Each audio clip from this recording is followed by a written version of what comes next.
누가 자비량하고 병정을 다니겠느냐? 누가 포도를 심고 그 실과를 먹지 않겠느냐? 누가 양떼를 기르고 그 양떼의 젖을 먹지 않겠느냐? 이제는 바울 선생의 논리를 전개하는 것입니다. 사람들이 바울 선생 보고 저는 사도도 아니고 하나님 종도 아니기 때문에 헌금을 받아서 월급도 받지 못하고 스스로 천막을 짓고 자비량한다. 그러니까 저는 사도도 아니다. 그리고 사도가 아니고 주의 종으로서 지지리도 못났기 때문에 마누라 하나 거느리지 못하고 홀몸으로 다닌다. 이렇게 비난하니까 거기에 대한 그가 대꾸를 하는 것입니다. 너 한번 생각해봐라. 누가 자비량하고 병정을 다니겠냐? 군대를 나갔는데 자기 스스로 자기 돈 가지고서 군대에 나간 사람 없잖아요. 물론 우리 현지에 군대 나오는 쫄병들은 월급이라고 해서 아주 눈꼽만침 받아요. 저도 사병으로 있을 때 육군 2등병을 했을 때 매달마다 월급이 나와요. 나오는데 월급 받아가지고서 차 한 잔 마시면 없어버립니다. 그건 그렇지만은 밥은 공짜로 먹여줘요. 군대 가면. 우리가 군대 다닐 때는 밥도 충분히 안 주어가지고 늘 옆에 놈이 나보다 밥이 많은 것 같아서 내가 고통을 당하는 것을 깁니다. 내가 하루 종일 자다가 마루 밑에서 무슨 소리가 자꾸 나요. 마루 밑에서. 그래서 깨서 보니까 내 옆에 자는 동료가 집에서 미숫가루를 이거만큼 해가 왔는데 그걸 마루 밑에서 흙을 파고 숨긴다고 밤중에 일어나서 그걸 파서 감추더라고요. 내가 모른 척 보고 있었지. 그 다음에 내가 보초를 쓰는 날 내가 그 미숫가루 내서 먹었지.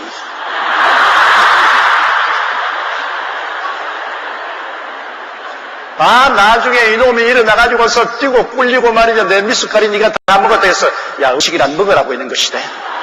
다 같이 군대 생활했는데 네 혼치만 먹으려고 마루 밑에 숨겨놓았냐. 내가 배가 고파 먹었다. 어떻게 할래? 내 뱃속에 있는 거 가져가거라. 우리가 군대 생활할 때는 배가 고팠어요. 지금은 뭐 요사이 현대 군대 생활하는 사람들은 막사에 가니까 호텔 같아요. 내가 군대에 종종 설교하러 갔는데 가보면 요사이 막사는 완전히 호텔 같아요. 우리는 뭐 막사가 아니라 그냥 막 그때는 막 천막에 형편없어요. 항상 하루 종일 배가 고프니까 사람이 배가 고프면 24시간 늘 밥 생각밖에 안 나요. 매일 밥 생각나요. 우리가 살 때는 군대 생활은 그렇게 했습니다. 그러니까 그래도 밥은 주고 옷은 주었어요. 군대에서 옷 주지 않아요. 근데 군대라는 것은 참 재미있는 에피소드가 많습니다. 나는 키가 크니까 옷을 입으니까 옷이 짧은 옷이 와가지고서 아예 무릎에 올라오더라고요. 옷이. 그래서 내가 장교 보고서 내 옷이 이건 짧아서 이것은 못 입겠다고 좀 긴 옷을 하니까 날 딱 그래. 야, 이 자식아. 군대가 무슨 주문 옷 생산한 줄 아냐? 다리 잘라! 기가 막히더라고. 내 다리를 잘라가 옷길에 맞추라는 겁니다. 그래서 할 수 없어. 그날 저녁에 옷이 긴 놈이 또 있잖아요. 그건 또 가위로 잘란 거를. 그걸 또 내 짧은데 밤새도록 쭝쭝 휘어가지고서 그래가 또 그걸 다리미가 없으니까 그걸 밤새도록 밟아가지고서 그걸 바르게 해서 입은 기억이 납니다. 그래도 군대에 있으면은 군대에는 밥은 먹여주고 옷은 주는 거죠. 잠자리는 주는 것이. 자비량해서 군대 생활하잖아요. 차이는 뭐 군대 가면 군대 있는 동안에 옷도 좋은 옷 주고 밥도 실컷 먹고 잠자리도 좋고 막산에 텔레비도 있고 뭐 요사이는 뭐 인터넷도 있고 뭐 온갖 것 다 있다는데 참 좋은 세월에 태어나서 편안하게 군대 생활하는 것 참 우리나라가 그만큼 발전된 것을 기쁘게 생각합니다. 그래서 누가 자비량하고 병정을 다니겠냐? 누가 포도를 심고 그 실과를 먹지? 그렇잖아요, 여러분. 포도원 심어놓고 난 다음 포도원 심은 주인이 포도 안 따먹을 사람 있겠어요? 포도원 심어놓고 난 다음, 자, 내가 심었는데 나는 안 따먹는다. 여러분이 와서 다 따먹어라. 그렇게 할 사람은 없습니다. 포도원 심었으면 주인이 먼저 포도원 실과 따먹는 거예요. 그리고 또 양떼를 기르고 그 양떼의 젖을 먹지 않겠는가. 양떼 키우는 사람, 양떼 젖 짜가지고서 먼저 집안 식구들이 양의 젖 마시지 않겠어요? 그럼 당연하게 마실 것입니다. 그렇게 바울 선생은 이론을 전개하면서 8절에요. 내가 사람의 예대로 이것을 말하느냐, 율법도 이것을 말하느냐. 아, 바울 선생이 이제는 자기 변명한다고 저렇게 너저리한 소리를 하는구나. 그렇게 하고 싶어서 이게 내가 인간적인 이론으로만 말한 것이 아니라 하나님의 율법 구약 성경에도 이것을 가르치고 있다는 것입니다. 그럼 구약 성경에서 뭐라고 가르치냐 보십시다. 9절에요. 모세 율법의 곡식을 발라드는 소에게 망을 씌우지 말라 기록하였으니 하나님께서 어찌 소들을 위하여 염려하시느냐. 구약시대는 여러분 맷돌을 갈면은 연자 맷돌이라고 해서 소에다가 이 멍에를 걸고 난 다음에 큰 맷돌을 갈잖아요. 우리 한국에서도 옛날에 그 연자 맷돌을 다 갈아요. 소가 빙글빙글 돌면서 맷돌을 가는데. 근데 구약시대에 보면은 그 곡식을 밟아 떨든지 알곡을 탈곡하는 이런 연자 맷돌을 돌리는데 그 소에게는 망을 씌우지 말았습니다. 얼마든지 먹여라. 일을 할 때는 소가 배불리 먹어야 일을 할 수 있으니까 소에게 망을 씌우지 마라.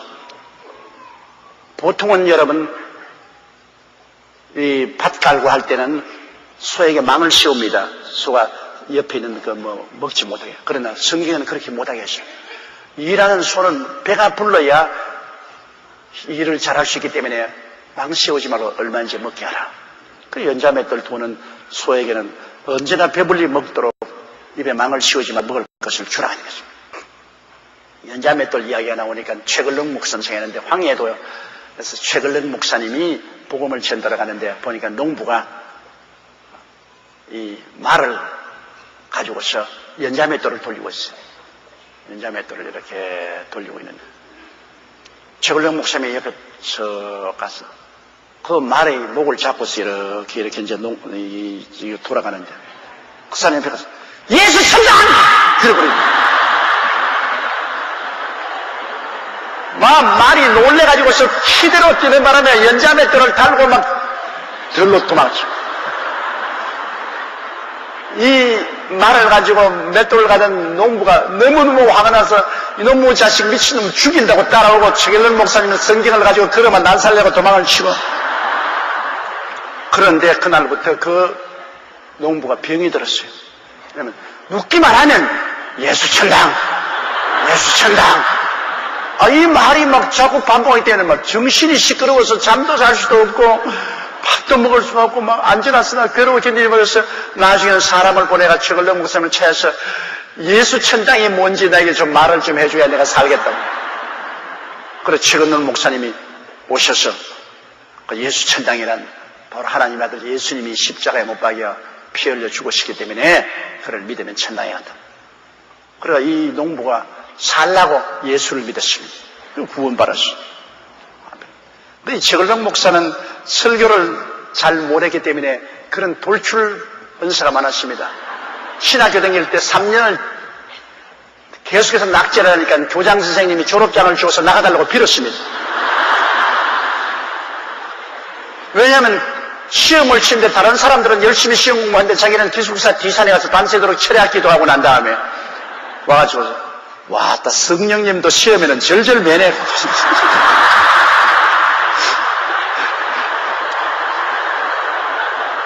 그럴 정도로 그냥 성경은 읽고 기도는 기가 막히게 했는데 공부는 아내가 3년을 따라 낙제하니까 교장 선생님이 나와 졸업장 손에 쥐어주면서 내가 나가라고 빌었어. 이제 나와가지고서. 그러니까 별로 웅변도 못하고 학식이 없으니까 전도는 노방전도는 많이 하죠. 그러나 교회는 못 맡아. 일단은 학생들이 학교에서 공부하고 여학생들이 오는데 여학생들 앞에 가서 예수 신당 크니까 여학생 하나가 아버지 나예요. 자기 딸이요. 그러니까 야 이년아 너도 예수 믿으니까 천장한다 이년아.